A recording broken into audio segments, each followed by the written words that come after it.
কট inverse 3, তাহলে কট inverse 3 তার মানে ভূমি বাই লম্ব, আর অতিভুজ হবে √10, ফাইন। তারপরটা হচ্ছে tan ইনভার্স 2, তাহলে লম্ব বাই ভূমি, তাহলে অতিভুজটা হবে √5। আশা করি এটা বুঝতে পারতেছো যে কট ইনভার্স 3 মানে ভূমি বাই লম্ব, তাহলে অতিভুজ √10, tan ইনভার্স 2 মানে লম্ব বাই ভূমি, অতিভুজ হচ্ছে √5। তাহলে এটা যদি হয় আমাদের, তাহলে এইখান থেকে আমরা এই যে sec স্কয়ার যেটা আছে এইটাকে সেকে যদি কনভার্ট করতে চাও তাহলে অতিভুজ বাই ভূমি নিতে হবে, তাহলে √10 ডিভাইডেড বাই 3 নিতে হবে। তার উপরে আবার কি আছে, স্কয়ার আছে। আচ্ছা sec ইনভার্স আছে, সরি sec ইনভার্স √10 বাই 3, ঠিক আছে, এটার উপর আবার একটা স্কয়ার আছে। আবার কোসেক, কোসেক এখানে আবার কোসেক ইনভার্স লাগবে। কোসেক ইনভার্স নিলে এই পরের অ্যাঙ্গেলের জন্য কোসেক মানে হচ্ছে অতিভুজ বাই কত, লম্ব, √5 বাই 2, এটার উপরে আবার কি লাগবে, এটার উপর একটা স্কয়ার লাগবে। তাহলে এই সেক আর সেক ইনভার্স চলে যাবে, তাহলে 10 এখানে 10 আসবে, এখানে আসবে 9, আর এখানে 5 আসবে, আর এখানে আসবে কত, 4। এটা যোগ করো, যোগ করলে দেখবা 2 সমস্ত 13/36 আসতেছে। এই যোগ তোমরা করতে পারবা। এই নাম্বারটা হচ্ছে কারেক্ট অ্যান্সার। ওকে, এই নাম্বারটা হচ্ছে কারেক্ট অ্যান্সার। ওকে, হ্যাঁ ক্যালকুলেটরে বসে ভ্যালু বের করতে পারো, সমস্যা নেই। যেখানে ক্যালকুলেটর আছে সেগুলো হচ্ছে এইগুলা ক্যালকুলেটরে করতে গেলে ভেজাল আছে বেশি, ঠিক আছে। এইগুলা ভেজাল নাই, বসাই দিবা হয়ে যাবে, ক্যালকুলেটর ধরলে হইলো শুধু। এরপরে দেখো, এটা তো আমার করে দেওয়ার কোনো দরকার নেই। এটা অ্যান্সার কত, অ্যান্সার কত এটার? এই তো, এটা হলো এই যে এই জিনিসটা আছে আর এই জিনিসটা আছে। 1 নম্বরে যা আছে 4 নম্বরে তার কো ফাংশন, 2 নম্বরে যা আছে 3 নম্বরে তার কো ফাংশন যদি থাকে, যা ছিল তাই অ্যান্সার। আশা করি তোমাদের কথাটা মনে আছে যে 1 নম্বরে যা আছে 4 নম্বরে যদি তার কো ফাংশন থাকে, 2 নম্বরে যা আছে 3 নম্বরে যদি তার কো ফাংশন থাকে, তাহলে যা ছিল তাই অ্যান্সার। তাই বলে কিন্তু আকাম করা যাবে না। এটা বলো তো, সাইন tan ইনভার্স কট cos ইনভার্স 5, এটার আনসার কত, এটার মান কত?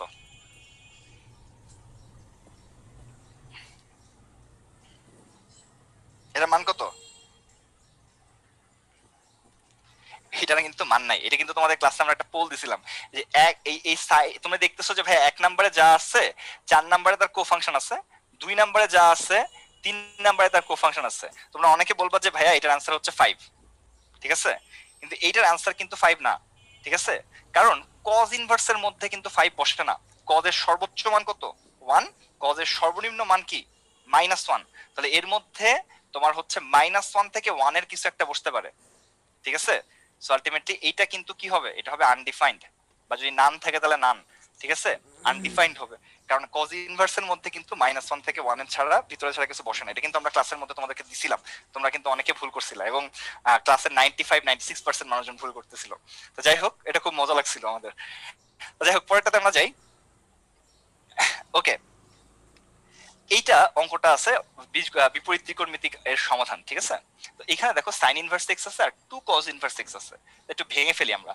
Sign inverse x plus cos inverse x plus cos inverse x সমান হচ্ছে 2π/3। ওকে, তো তোমরা এই জিনিসটা জানোই যে এটার মান কত, এটার মানটা হচ্ছে π/2, তাই না। Plus cos inverse x is equal to twice π/3। তাহলে এখানে cos ইনভার্স এক্স এর মানটা এরকম হয়ে যাবে, 2π/3 থেকে যদি আমরা π/2 বাদ দেই, মানে 120 ডিগ্রি থেকে 90 ডিগ্রি বাদ দিচ্ছ, তাহলে থাকতেছে হচ্ছে 30 ডিগ্রি, মানে π/6। তাহলে এক্স এর মানটা আসতেছে cos π/6, cos 30 ডিগ্রি মানে √3/2। তাহলে আলটিমেটলি যে সি নাম্বারটা হবে আমাদের কি বলতো, কারেক্ট অ্যান্সার। ওকে, তাহলে পরেরটাতে আমরা যাচ্ছি। tan 2 থিটা আর tan theta is equal to 1। তো এইটাতে আমরা যদি এটা সূত্র ভেঙে দিই, 2 tan theta divided by 1 minus tan square theta, তার সাথে একটা tan থিটা গুণ আছে, এটা ইজ ইকুয়াল টু 1। তাহলে এরকম হচ্ছে যে 2 tan square theta is equal to 1 minus tan square theta, এরকম একটা ডেটা চলে আসতেছে আমাদের। তাহলে আমাদের এরকম হচ্ছে যে 3 tan square theta is equal to 1, বা একবারে লিখে দিই যে tan theta is equal two plus minus 1/√3। তাহলে কি হবে বলো, tan থিটার মানটা হচ্ছে tan প্লাস মাইনাস π/6। তাহলে থিটার মানটা কত, এটা হচ্ছে n পাই প্লাস মাইনাস π/6। ওকে, তাহলে আলটিমেটলি এটা কি, এটা হচ্ছে আমাদের সি নাম্বারটা কারেক্ট অ্যান্সার। এখানে দেখো বি নাম্বারও কিন্তু পার্শিয়ালি কারেক্ট, এ নাম্বারও কিন্তু পার্শিয়ালি কারেক্ট, 5/6 আনসার হয়, প্লাস মাইনাস 5/6 আনসার হয়, এবং তোমার এন পাই প্লাস মাইনাস 5/6 এটা হচ্ছে মোস্ট কারেক্ট। ঠিক আছে, এখানে কিন্তু যদি কোয়েশ্চেনের মধ্যে তোমার হচ্ছে অনেকগুলো ডেটা থাকে, যে তার মধ্যে তোমাকে খেয়াল করতে হবে কি মোস্ট কারেক্ট অ্যান্সারটা কোনটা। এটাও কারেক্ট, এটাও কারেক্ট, কিন্তু মোস্ট কারেক্ট হচ্ছে এটা। এবং অবশ্যই মনে রাখবে রিটেনে করলে এটা যেন লিখে দাও। তানভীর বলতেছে ওই কোশ্চেনে পোলাপান ভুল করার পর অর্ক ভাইয়া আকিব ভাইকে নিয়ে সেরকম মজা আছে। অর্ক ভাইয়া রাকিব ভাই অনেক মজা নিচ্ছে, আমাদের মনে আছে। হ্যাঁ, অনেক মজা নিছিলাম আমরা, অনেক ভালো লাগছিল ওই জিনিসটা। আচ্ছা, কোনো কারণে স্থিতিবিদ্যার লেখার উপর একটু ঝামেলা হয়েছে, একটু দাঁড়াও।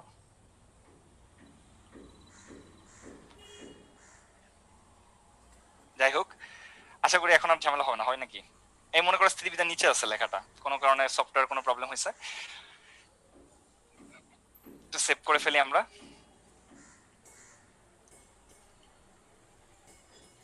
আচ্ছা, এরকম থাকবে স্লাইডে, বুঝছো? দেখো স্থিতিবিদ্যার মধ্যে প্রথম যে জিনিসটা আমাদের আছে যে লব্ধি। ঠিক আছে, একটা বিন্দুতে পি আর কিউ মানের দুইটা বল কাজ করতেছে, তাহলে লব্ধির মানটা যদি আর হয়, তাহলে আর এর মানটা কিভাবে বের করা যায়? ঠিক আছে, P square plus Q square plus 2pq cos আলফার রুট হচ্ছে আমাদের আর এর মান। আর আর এর সাথে পি এর কোণটা যদি আমাদের কি হয়, থিটা হয়, তাহলে আমাদের সিস্টেমটা কি ছিল? থিটার মানটা বের করার সিস্টেম হচ্ছে ট্যান ইনভার্স, যার সাথে কোণ সে নিচে একা থাকবে, আর অন্যটা কি হবে, অন্যটা উপরে নিচে চলে যাবে। ঠিক আছে, অন্যটা কি হবে, উপরে নিচে চলে যাবে। যদি এই পাশের অ্যাঙ্গেলটা কি হইতো, যদি এই পাশের অ্যাঙ্গেলটা বিটা হইতো, ঠিক আছে, এই পাশের অ্যাঙ্গেলটা কি হইতো, বিটা হইতো, তাহলে বিটার মানটা কিভাবে বের করতাম আমরা? বিটার মানটা হইতো হচ্ছে ট্যান ইনভার্স তোমার হচ্ছে, দেখো কার সাথে কোণ, কিউ এর সাথে কোণ না, তাহলে কিউটা নিচে একা থাকবে, আর পি কি হবে, পি উপরে নিচে চলে যাবে, তাহলে P sine alpha Q plus P কি হবে, কজ আলফা। তো কিছু স্পেশাল কেস আমাদের কাছে ছিল। এক নম্বর স্পেশাল কেস ছিল কি বলতো, যে আলফার সমান যদি 0 ডিগ্রি হয়, সেক্ষেত্রে লব্ধির মানটা কি হয়, ম্যাক্সিমাম হয়, এবং সেটা হয় হচ্ছে পি প্লাস কিউ।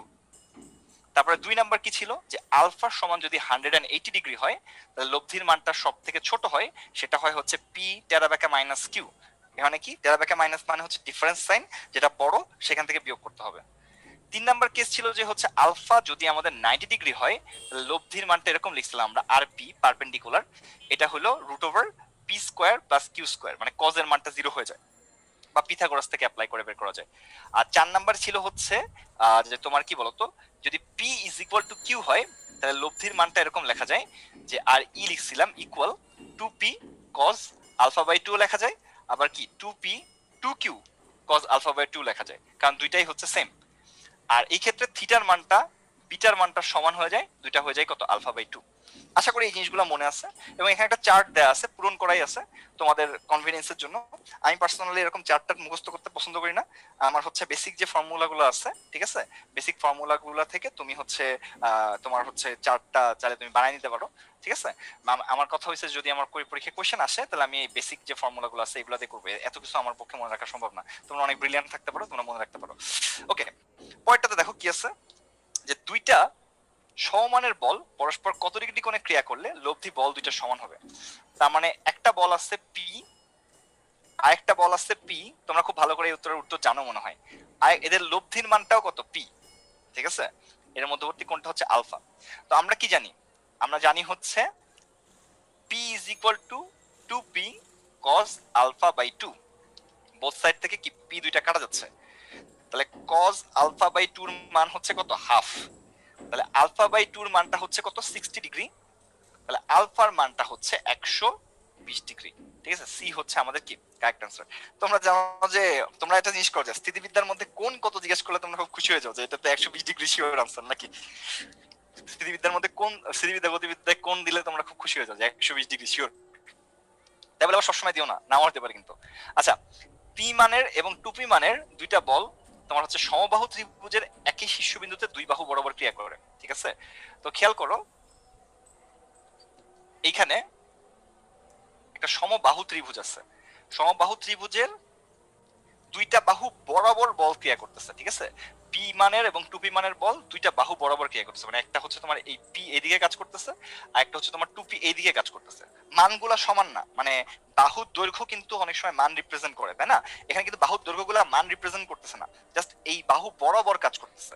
এটাতে আসলে বুঝাতে চাইছে যে এদের মধ্যবর্তী কোণটা হচ্ছে 60 ডিগ্রি, আর কিছু না, এইটুকুই বোঝাতে চাইছে। তাহলে আলটিমেটলি এদের লব্ধির মানটা বের করতে হবে, আর এর মানটা কত। তো আর এর মানটা যদি দেখো বের করতে চাও তাহলে কত হবে, রুট ওভার, এইভাবে লিখি যে P square plus two P square, ঠিক আছে, plus two into P into two P cos 60 degree.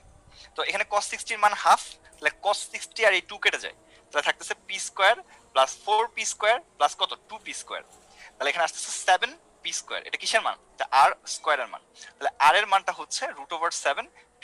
তাহলে এটা হলো কত বলতো, এটা হলো তোমার হচ্ছে সি নাম্বারটা কারেক্ট আনসার। অনেকে এই যে চারটা আমরা দেখাচ্ছিলাম একটু আগে, দেখো 60 ডিগ্রির জন্য তোমার হচ্ছে যদি পি আর কিউ সমান না হয়, তার জন্য সূত্র ছিল একটা, হ্যাঁ, যে P square plus Q square plus 2p Q, যদি মনে রাখতে চাও তাহলে তুমি যদি সেই সূত্রটা এখানে অ্যাপ্লাই করো, আর এর মান হচ্ছে root over P square plus 2p square plus হচ্ছে পি ইন্টু কিউ। এটা করলেও তোমার হচ্ছে রুট 7p আসে, ঠিক আছে? তো এই সূত্র যদি তুমি মনে রাখতে পারো তাহলে করে ফেলতে পারো, না মনে রাখতে পারলে আমার মতো করে এইভাবে এই 3 লাইন করাটা আমার কাছে আমি বেশি প্রেফার করি, যে এই সূত্র মনে রাখতে গিয়ে মন জিনিস ভুলে যাবো। ওকে, পরেরটা যাচ্ছি, যে 2p এবং p মানের দুইটা বল একই বিন্দুতে ক্রিয়াশীল। প্রথম বলটাকে দ্বিগুণ করলে দ্বিতীয় বলটার মান 8 একক বৃদ্ধি করলে 8 একক বৃদ্ধি করলে লব্ধির দিক অপরিবর্তিত থাকে। তো আমরা লব্ধির দিক অপরিবর্তিত থাকার কন্ডিশন কি শিখাইছিলাম, যে এরকম ছিল, ছবিটা যদি আমরা আঁকতাম তাহলে এরকম হতো, যে এটা হলো টুয়াইস পি, আর একটা হচ্ছে তোমার পি মানে দুইটা বল আছে একটা বিন্দুতে ক্রিয়া করতেছে। প্রথম বলটাকে আমি দ্বিগুণ করছি, তার মানে এখন এই প্রথম বলটা মানে এই পুরাটা এখন কত হয়ে গেছে, এই পুরাটা হয়ে গেছে 4p, আর দ্বিতীয় বলটাকে আমি 8 একক বাড়াইছি, মানে এই যে বৃদ্ধি করছে যে এটুকু, এটুকু হচ্ছে তোমার 8। তাহলে লব্ধির দিক অপরিবর্তিত থাকে। তাহলে পির মান কত, ঠিক আছে, লব্ধি আগে যা ছিল এখন লব্ধি হয়তো অন্য মান হয়েছে, কিন্তু তোমার হচ্ছে দিকটা চেঞ্জ হয় না, মানে থিটাটা চেঞ্জ হয় না। এটা রিটার্নে কিভাবে করতে হবে তোমরা তো খুব ভালো করেই জানো, আমি এমসিকিউর প্রসেসটা একটু দেখাই দিচ্ছি, মনে রাখবা যে এটা কি ছিল, প্রথম বল বাই দ্বিতীয় বল, ঠিক আছে, প্রথম ক্ষেত্রে ইজ ইকুয়াল টু প্রথম বল বাই দ্বিতীয় বল দ্বিতীয় ক্ষেত্রে। এটা সহজে মনে রাখার সিস্টেম হচ্ছে এটা, যে এইটা দিয়ে তোমার হচ্ছে খেয়াল রাখবে যে প্রথম ক্ষেত্রে প্রথম বল আর দ্বিতীয় বলের অনুপাত যা, পরের ক্ষেত্রে প্রথম বল এবং দ্বিতীয় বলের অনুপাতটা তাই। অনুপাত কেন সমান হয়, যে সদিশ কোণের জন্য এই এই বাহু আর এই বাহু, আর এই বাহু, এই পুরা বাহু আর এই বাহুর অনুপাতগুলো আসলে সমান, এই জন্য আর কি এই ফর্মুলাটা আসে, যে প্রথম বল আর দ্বিতীয় বলের অনুপাতটা প্রথম ক্ষেত্রে যা হয়, প্রথম বল এবং দ্বিতীয় বলের অনুপাতটা সেকেন্ড ক্ষেত্রেও তাই হয়। তো প্রথম ক্ষেত্রে প্রথম বল ছিল 2p আর দ্বিতীয় বল ছিল p, 2p আর p এর অনুপাত যা হবে, দ্বিতীয় ক্ষেত্রে প্রথম বল, দেখো 2pটাকে তুমি দ্বিগুণ করছো, তাহলে দ্বিতীয় ক্ষেত্রে প্রথম বল হচ্ছে 4p, দ্বিতীয় ক্ষেত্রে দ্বিতীয় বল কি, পরেরটা 8 একক বৃদ্ধি করছো, তাহলে এখানে তোমার 8 যোগ করতে হবে, ঠিক আছে, p প্লাস 8। তো খেয়াল করো 2p আর 4p কাটাকাটি করলে 2 থাকে, তাহলে আসলে 2p is equal two p plus 8, অতএব p ইজ ইকুয়াল টু কত আসবে 8। তাহলে সি নাম্বারটা হচ্ছে কারেক্ট আনসার। এটা সহজে এভাবে করে ফেলতে পারবো, যে তোমার হচ্ছে প্রথম ক্ষেত্রে প্রথম বল আর প্রথম ক্ষেত্রে দ্বিতীয় বলের অনুপাত যা, প্রথম ক্ষেত্রে দ্বিতীয় বল, প্রথম বল, দ্বিতীয় ক্ষেত্রে প্রথম বল আর দ্বিতীয় ক্ষেত্রে দ্বিতীয় বলের অনুপাতটা কি হবে, সেম হবে। তো প্রথম ক্ষেত্রে প্রথম বল ছিল 2p, সেকেন্ড বল ছিল হচ্ছে p, আর এটাকে দ্বিগুণ করছো তাহলে এটা হয়ে যাবে 4p, এটা কি, এটা হচ্ছে 8 যোগ করছো, এটা হচ্ছে p প্লাস 8। সাবজেক্টিভের জন্য আমাদের এই ছবি এঁকে করাটা বেটার, ছবি এঁকে সদিশকোণী ত্রিভুজ দিয়ে দেখাই দিয়ে করাটা বেটার, ঠিক আছে, সাবজেক্টিভে এটা না করা ভালো। যাই হোক, পরেরটাতে আমরা যাই। দেখো তোমাদের জিনিসটা মনে হয় মনে আছে, যে একটা জায়গায় যদি হচ্ছে তিনটা সমান বল 360 ডিগ্রিকে যদি সমান 3 ভাগে ভাগ করে, তাহলে লব্ধির মানটা কত হয়, তিনটা সমান বল 360 ডিগ্রিকে যদি সমান 3 ভাগে ভাগ করে, মানে প্রত্যেকটা কোণ কত ডিগ্রি হয়, 120 ডিগ্রি করে হয়, তাহলে লব্ধির মানটা হয়ে যাবে কত, লব্ধির মানটা হয়ে যাবে 0। দুইটার জন্য অ্যাঙ্গেলটা হচ্ছে 180 ডিগ্রি, চারটার জন্য অ্যাঙ্গেলটা হচ্ছে 90 ডিগ্রি, পাঁচটার জন্য অ্যাঙ্গেলটা হচ্ছে 72 ডিগ্রি, ছয়টার জন্য 60 ডিগ্রি, মানে যতগুলা সমান বল 360 ডিগ্রিকে যদি সমান তত ভাগে ভাগ করে, তাহলে লব্ধির মানটা কত আসে, 0 আসে। তো এখানে তাই আছে, যে এখানে দেখো 7 নিউটন বল আছে বা 7 একক মানের বল আছে, 7, এখানে আছে 11। তাহলে এইখানে আমাদের দেখো 7 হচ্ছে সব থেকে ছোট বল, তাহলে আমরা কি করতে পারি বলতো, এই 7 এইখান থেকে নিলাম, এইখান থেকে 7 আমি নিলাম, আর এই যে 11 আছে এইখান থেকে এখানে 7 নিলাম, তাহলে এখান থেকে যদি তুমি 7 নাও তাহলে এই 7 আর নাই, এই 7 নিশ্চয় এখানে, এটা আর নাই। কিন্তু 11 থেকে 7 নেওয়ার জন্য আর বাকি থাকে হচ্ছে 4। তাহলে এখানে হয়ে গেছে 0, এটা বাদ। এটা হয়ে গেছে 0, এটা বাদ। বাট এখানে বাকি থাকতেছে কত? 4। এই 4ই হচ্ছে আমার লব্ধি। ঠিক আছে? এই 4 নিউটন বল যেটা আছে আমাদের এখানে, এই 4 একক বলই আমাদের হচ্ছে লব্ধি। অ্যাঙ্গেলটা হচ্ছে 120 ডিগ্রি। এটা হচ্ছে আনসার। প্রথম ক্ষেত্রটা আনসার হচ্ছে 4 একক। আশা করি তোমরা বুঝতে পারছো যে এখানে 7 আছে, এই 7 এখানে নিছি, তাহলে এখানে বাকি থাকে 0। এখানে 7 ছিল, 7 তুমি নিছো, এখানে বাকি আছে 0। এখানে 11 ছিল, 7 তুমি নিছো, বাকি আছে কত? 4। তাহলে এই 4 বল মানে 4 একক মানের বলটাই শুধু বাকি আছে, আর বাকি সব 0 হয়ে গেছে। কারণ এই তিনটা তো সমান বল এবং কি 120 ডিগ্রি কোণে আছে, তাহলে এটা লব্ধি তো অলরেডি শূন্য। তাহলে বাকি যেটা থাকবে এটাই হচ্ছে আনসার। 4 একক হচ্ছে আমাদের আনসার। তো সিমিলারলি এখানে কি আছে? 7 আছে, 9 আছে, 11 আছে। আমি যদি ভাঙি তাহলে 7 সব থেকে ছোট বলে 7 7 7 এটা আমরা করলাম। ঠিক আছে? আর তাহলে বাকি থাকবে কত? তাহলে এখানে 7 ছিল, 7 নিছো, বাকি থাকবে কত? বাকি থাকবে হচ্ছে তোমার 0। বাকি থাকবে তোমার হচ্ছে 0। এখানে 9 ছিল, 7 নিছো, বাকি থাকবে হচ্ছে 2। এখানে 11 ছিল, 7 নিছো, বাকি থাকবে কত? 4। তাহলে আলটিমেটলি এইটা লব্ধি তো 0। তার মানে অবশিষ্টটার লব্ধি যত হবে সেটা আসলে নেট রেজাল্টেন্ট হবে। তাহলে আলটিমেটলি এইখানে এদিকে 0, এদিকে কিছু নাই। এই দিকে আছে কত? এই দিকে আছে তোমার হচ্ছে 2। এই দিকে আছে কত? এদিকে আছে তোমার হচ্ছে 4। এদের মধ্যবর্তী কোণ কত? এদের মধ্যবর্তী কোণ হচ্ছে তোমার 120 ডিগ্রি। তাহলে লব্ধির মানটা আমাকে বের করতে হবে। অ্যাঙ্গেলটা কত? 120 ডিগ্রি। তাহলে আলটিমেটলি এই লব্ধি যদি আমাদের আর হয় বা এস হয়, এস এর মানটা হচ্ছে √2 স্কয়ার প্লাস 4 স্কয়ার প্লাস কত বলতো? প্লাস হচ্ছে তোমার 2 ইন্টু 4 ইন্টু 2 আর cos 120 ডিগ্রি। cos 120 degree. এইটা যদি তুমি একটু হিসাব করো, এটা মনে করো আমার সুন্দর একটা রুট হয়েছে। ঠিক আছে? এটা যদি তুমি একটু হিসাব করো তাহলে আলটিমেটলি অ্যান্সারটা চলে আসবে হচ্ছে তোমার 2√3। ঠিক আছে? √3 ইন্টু 2 এটা করলে আসলে 2√3 চলে আসবে। এটাই হচ্ছে আমাদের আনসার। ঠিক আছে? এটা আশা করি তোমরা বুঝতে পারছো। এভাবে ভেঙে ভেঙে 120 ডিগ্রি থাকলে তোমাদের ছোটটা নিয়ে তোমার হচ্ছে কি 0 বানায় ফেলে বাকিগুলোকে আলাদা করলে তোমার অনেক সময় অঙ্কটা সহজ হয়ে যায়। কিন্তু এইখানে দেখো এই যে এই জিনিসটা আছে যে 7, এখানে কি আছে? 9, আর একটা হচ্ছে 11। খেয়াল করো 7-এর থেকে 9 কত বাড়ছে? 2 বাড়ছে। 9-এর থেকে 11 কত বাড়ছে? 2 বাড়ছে। ঠিক আছে? সো আলটিমেটলি এই ধরনের ক্ষেত্রে যদি 120 ডিগ্রি কোণে থাকে এবং অনুপাতটা কি হয়? সরি, 120 ডিগ্রি কোণে থাকে এবং এটা যদি হচ্ছে তোমার সমান্তর ধারাতে থাকে, তাহলে ইন দ্যাট কেস সূত্রটা হচ্ছে, লব্ধির সূত্রটা হচ্ছে তোমার এরকম। লব্ধি হচ্ছে সাধারণ অন্তর ইন্টু √3। ঠিক আছে? সাধারণ অন্তর ইন্টু √3। সো আলটিমেটলি এখানে সাধারণ অন্তরটা হচ্ছে 2। অ্যান্সার হবে কত? 2√3। এইভাবে একবারে বের করে ফেলা যায়।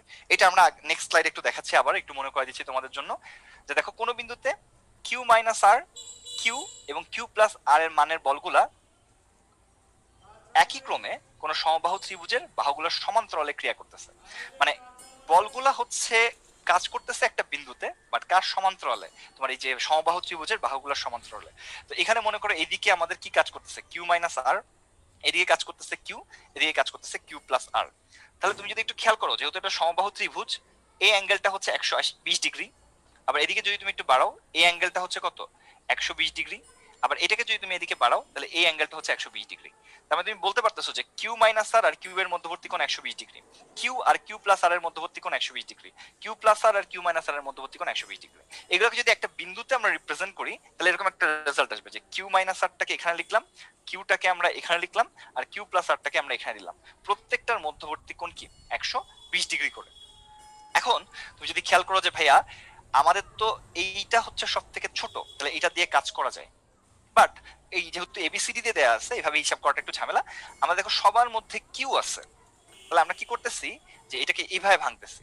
দেখো তোমার এইখানে যদি কিউ নাও, এখানে একটা কিউ নাও, এখানে যদি একটা কিউ নাও, তাহলে দেখো এখানে কিউ মাইনাস আর ছিল, তাহলে এখানে থাকে মাইনাস আর। এখানে শুধু কিউ ছিল, তাহলে এখানে থাকে কিউ। এখানে কিউ প্লাস আর ছিল, এখানে কিউ নিছো, তাহলে এখানে থাকে আর। এখানে কিউ নিছো বলে এখানে কি হয়ে গেছে? 0। ঠিক আছে? এখানে শুধু কিউ ছিল, কিউ নিয়ে ফেলছো, এটা 0 হয়ে গেছে। তাহলে আলটিমেটলি এইগুলো যেহেতু 120 ডিগ্রি কোণে ক্রিয়া করতেছে, এগুলো সবই যেহেতু 120 ডিগ্রি কোণে ক্রিয়া করতেছে, তাহলে এটা লব্ধির মানটা কত? 0।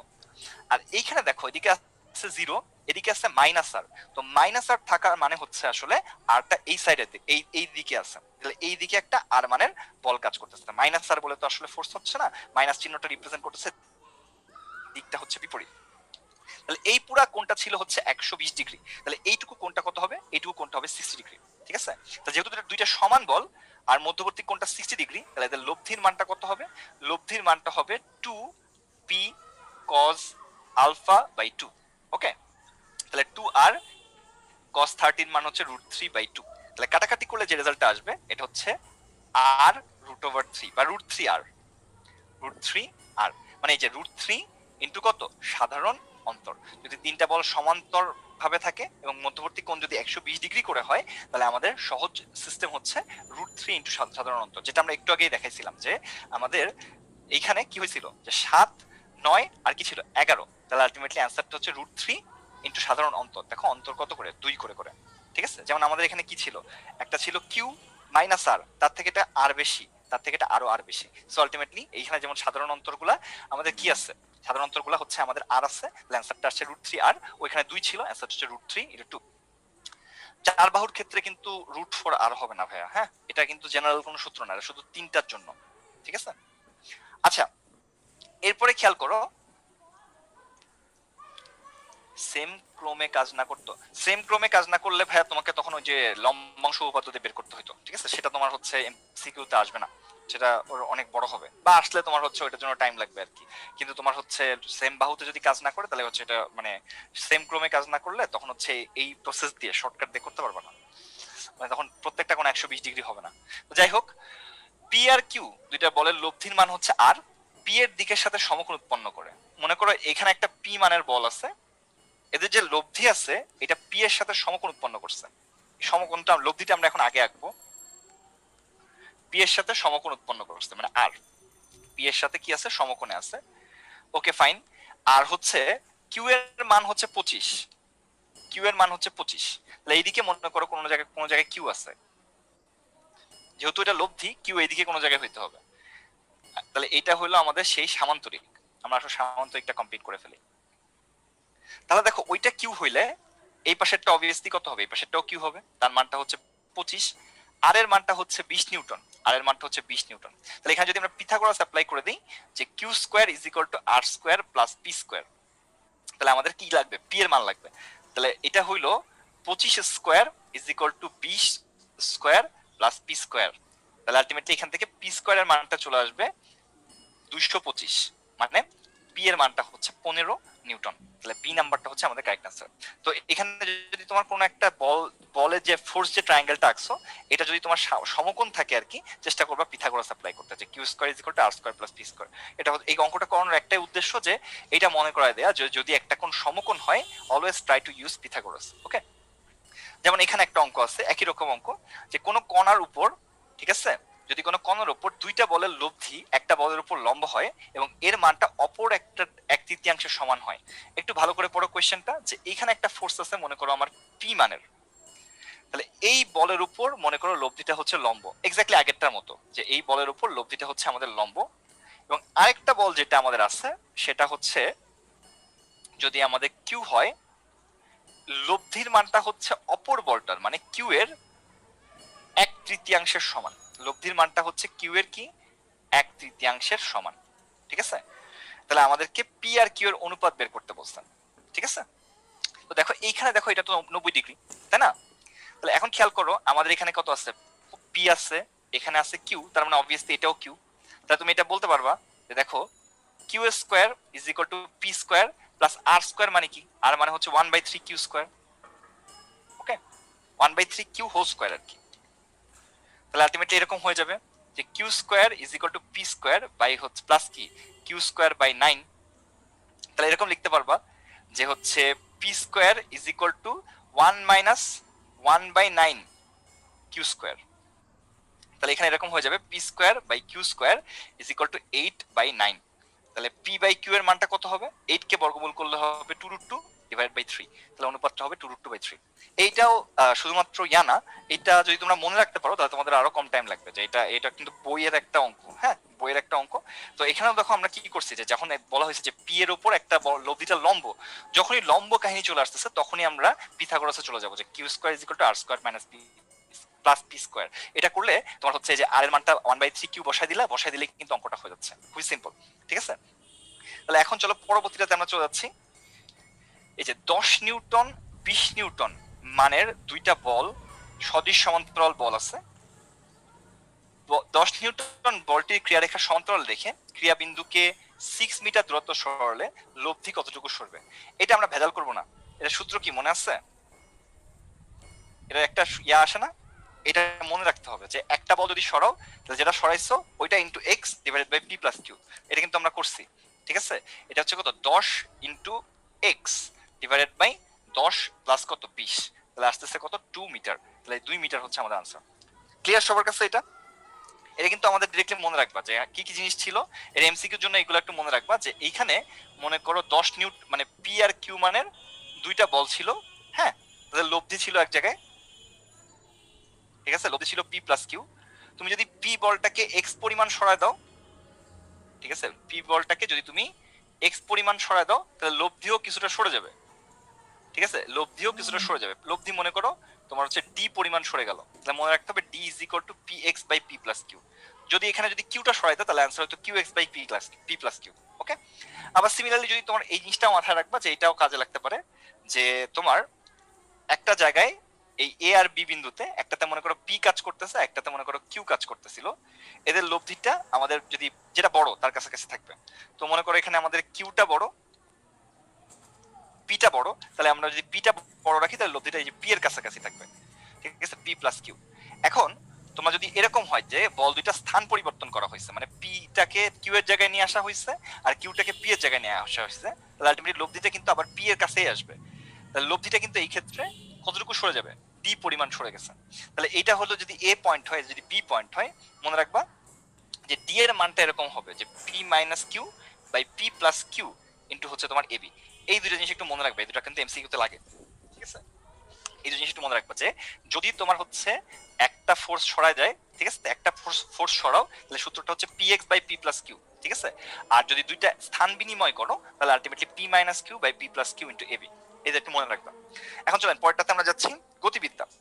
গতিবিদ্যা শুরু করার আগে একটু সেভ করে ফেলি আমরা।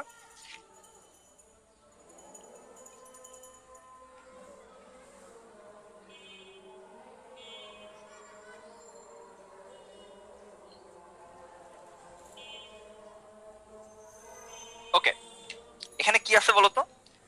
আপেক্ষিক বেগের অঙ্ক আছে প্রথমে একটা, যে বৃষ্টি 30 মিটার পার সেকেন্ড বেগে খাড়াভাবে পড়ছে। একজন রেলগাড়ির যাত্রীর কাছে তা খাড়া রেখার সাথে 60 ডিগ্রি কোণে পড়ছে বলে মনে হচ্ছে। তাহলে রেলগাড়ির বেগ কত? আচ্ছা, এটা একটু খেয়াল করে আমাকে আমাকে বলবা যে বৃষ্টি 30 মিটার পার সেকেন্ড বেগে খাড়াভাবে পড়ছে, এটা কি বৃষ্টির রিয়েল বেগ নাকি আপেক্ষিক বেগ? রিয়েল বেগ, তাই না? এটা হচ্ছে ভেলোসিটি অফ রেইন, এটা রিয়েল বেগ, ঠিক আছে? একজন রেলগাড়ির যাত্রীর কাছে তা খাড়া রেখার সাথে 60 ডিগ্রি কোণে মনে হচ্ছে, তাহলে আপেক্ষিক বেগ কোনটা হবে? যে 60 ডিগ্রি কোণে যেটা পড়তেছে এটা। ওকে, তো এটা কেন হয় আমি যদি সিম্পলি একটু চিন্তা করি, মনে করো যে এইখানে একটা রেলগাড়ি আছে, ওকে, রেলগাড়ি আছে, রেলগাড়িটা মনে করো হচ্ছে ভেলোসিটি অফ রেইন হয়ে যাচ্ছে, না রেলগাড়িতে আমি ট্রেন দিচ্ছি, ভেলোসিটি অফ ট্রেন, রেলগাড়ি এদিকে যাচ্ছে। আর এই অবস্থাতে যেটা হচ্ছিল যে আমাদের বৃষ্টিটা নিচের দিকে পড়তেছে, বৃষ্টিটা নিচের দিকে পড়তেছে এরকম, ঠিক আছে? বৃষ্টিটা নিচের দিকে পড়তেছে, এটা হচ্ছে আপেক্ষিক বেগ না, এটা রিয়েল বেগ। ভেলোসিটি অফ কি বলতো? এটা হচ্ছে রেইন। এখন আপেক্ষিক বেগটা বের করার সিস্টেমটা কি? যে যার সাপেক্ষে বের করব তার বিপরীত বেগটাকে অন্যটার বেগের সাথে যোগ করতে হবে। তার মানে velocity of rain with respect to train যদি বের করতে চাই আমরা, এটা কি হবে? এটা হবে velocity of rain minus velocity of train. এটা ছিল আমাদের সূত্র, তাই না? Velocity of rain with respect to train মানে ট্রেনের সাপেক্ষে বৃষ্টির বেগ, ট্রেনের সাপেক্ষে বৃষ্টির বেগ। এটা যদি বের করতে চাও তাহলে সিস্টেমটা হচ্ছে কি বলতো? যে রেইন থেকে ট্রেনের বেগটা বিয়োগ করতে হবে। সো এইখানে হচ্ছে আমাদের ট্রেনের বেগের বিপরীত বেগটা আনতে হবে, এটা হচ্ছে মাইনাস ভেলোসিটি অফ ট্রেন, ঠিক আছে, ভেক্টর আর কি। তো আলটিমেটলি তাহলে এইটার সাথে যদি এটা তুমি লব্ধি নাও, এটার সাথে যদি তুমি এটা লব্ধি নাও তাহলে যেটা হবে এইটা, এটা হলো velocity of rain with respect to train, ঠিক আছে? বৃষ্টি ট্রেনের সাপেক্ষে বৃষ্টির বেগ। এবং আমি সবসময় তোমাদেরকে বলছি যে আপেক্ষিক বেগ হচ্ছে দূরে যাওয়ার গল্প, যে এইদিকে কি আছে, এদিকে তোমার হচ্ছে ট্রেন ছিল আর ওইভাবে বৃষ্টি পড়তেছিল, বাট ট্রেনওয়ালা দেখতেছি কি আরো দূরে সরে গেছে, ঠিক আছে? তো যাই হোক, এইখানে বলা হয়েছে এটা খাড়া রেখার সাথে যে কোণটা উৎপন্ন করে এটা 60 ডিগ্রি। তো এইটার মান যে ভিটি, এটা কি তোমরা বুঝো? এইটার মান যদি ভিটি হয়, এটার মানও যে ভিটি, এটা কি তোমরা বুঝো? এটা মনে হয় বুঝো, তাই না? তাহলে আলটিমেটলি আর এইটার মান যে ভিআর, এটা কি তোমরা বুঝতেছো না? তাহলে এটা যদি থিটা হয়, এই জিনিসটা কি লেখা যাবে ট্যান থিটা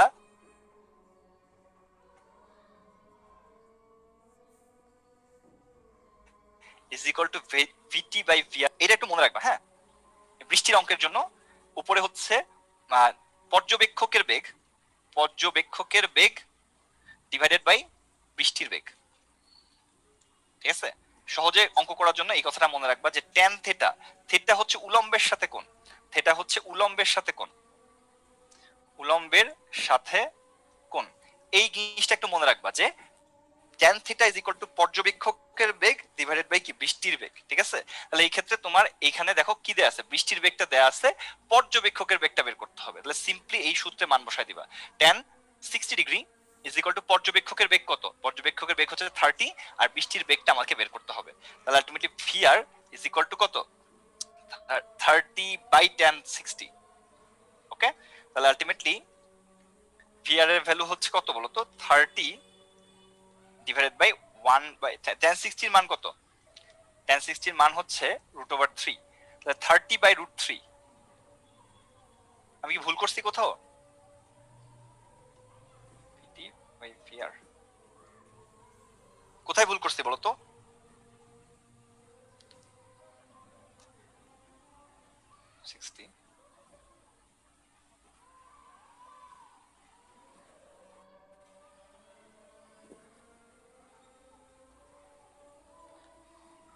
ও আচ্ছা আচ্ছা, VR দেয়া আছে, right, thank you thank you thank you,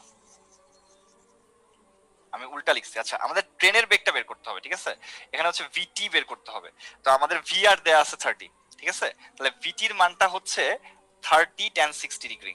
ওকে, তো 30 আর tan 60 এর মান হচ্ছে √3, তাহলে এটা হবে আমাদের বি নাম্বারটা হবে কারেক্ট আনসার। ওকে, উল্টা লিখছিলাম, তো যাই হোক উপরে এটা লিখতে হবে। এটা একটু মনে রাখবা যে tan থিটার মানটা হচ্ছে পর্যবেক্ষকের বেগ ডিভাইড বাই হচ্ছে বৃষ্টির বেগ, হ্যাঁ? তো পর্যবেক্ষক বা ট্রেনের বেগটা হচ্ছে উপরে, বা মানুষ যদি যায় বা কেউ যদি রিক্সা যায় বা কেউ যদি গাড়িতে যায়, তাহলে গাড়ির বেগটা উপরে যাবে আর বৃষ্টির বেগটা কি হবে, নিচে হবে। গাড়ি বাই বৃষ্টি মনে রাখবা, ঠিক আছে? তো আলটিমেটলি ওইটা যদি হয় তাহলে আলটিমেটলি গাড়ির বেগটা উপরে, বৃষ্টির বেগটা নিচে। সো এখানে বৃষ্টির বেগটা নিচে বসাইলাম আর ট্যান থিটার মানটা জানা আছে, তাহলে এটা হয়ে যাবে। এইরকম নরমাল এমসিকিউ তে এই টাইপের নরমাল ম্যাথ আসে, তো নরমাল ম্যাথের জন্য এই সূত্রটা কিন্তু খুবই মানে হচ্ছে ইফেক্টিভ। ওকে ওকে, এরপরে বলা হয়েছে যে একটা দালানের ছাদ থেকে অবাধে পড়ন্ত একটা বস্তু পতনের শেষতম সেকেন্ডে দালানের 9/25 অংশ অতিক্রম করে, তাহলে দালানের উচ্চতা কত? এই অঙ্কটা মনে হয় তোমাদের অলরেডি মুখস্থ হয়ে গেছে, এটা অনেকবার আমরা করাইছি মনে হয়, ঠিক আছে? এই অঙ্কটা মনে হয় মুখস্থ হয়ে গেছে না তোমাদের? এটা এই অঙ্কটা মনে হয় এক্স্যাক্টলি এই অঙ্কটাই তোমাদের মুখস্থ হয়ে গেছে। এখানে মনে করো একটা দালান আছে, ঠিক আছে? এই দালানের উপর থেকে আমি একটা বস্তু ফেলা দিচ্ছি, দালানের উপর থেকে আমি একটা বস্তু ফেলা দিচ্ছি। তাহলে বস্তুটা এই মনে করো এইচ উচ্চতা অতিক্রম করতেছে, মানে এইটা হলো আমাদের এখান থেকে নিচের দিকটাকে ধরো আমরা পজিটিভ ধরতেছি কারণ যেহেতু পড়ন্ত বস্তু। তাহলে দেখো এটা এইচ দূরত্ব অতিক্রম করতেছে মনে করো টি সময়।